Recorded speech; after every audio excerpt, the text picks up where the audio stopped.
6 Avgust'ta bizim dahi kompozitorumuz Rüstem Yaşin'in tuğuna 100 yıl. Ol bizning SSR'ning xalq artisti.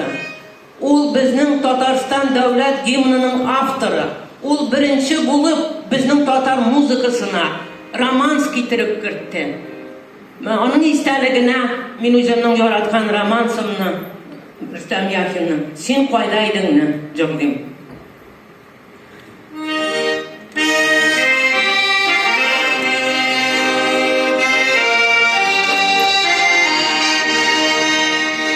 Sen qo'ydayding qo'ylarda yurdim, nechuk men seni ko'rmadim ekan.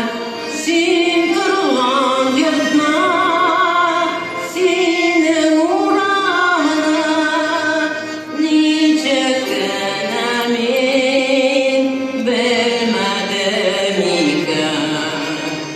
Sen turgan yurtma, seni uğramına nechuk men bilmadim ekan.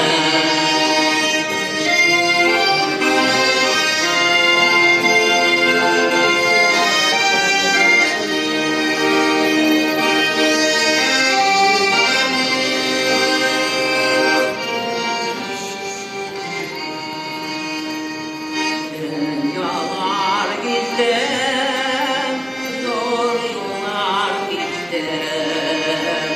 Çağırdı beni senin gözlerin. Senin ismini men bilmedim. Seni çağırdım, seni izledim.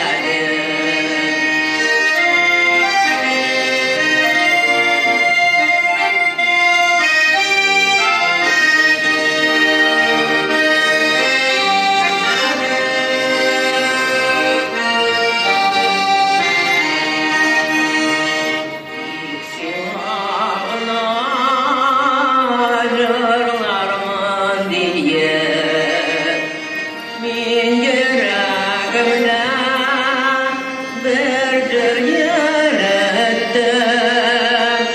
Bir günleri uçrashsan diye ertadan için men seni bittim.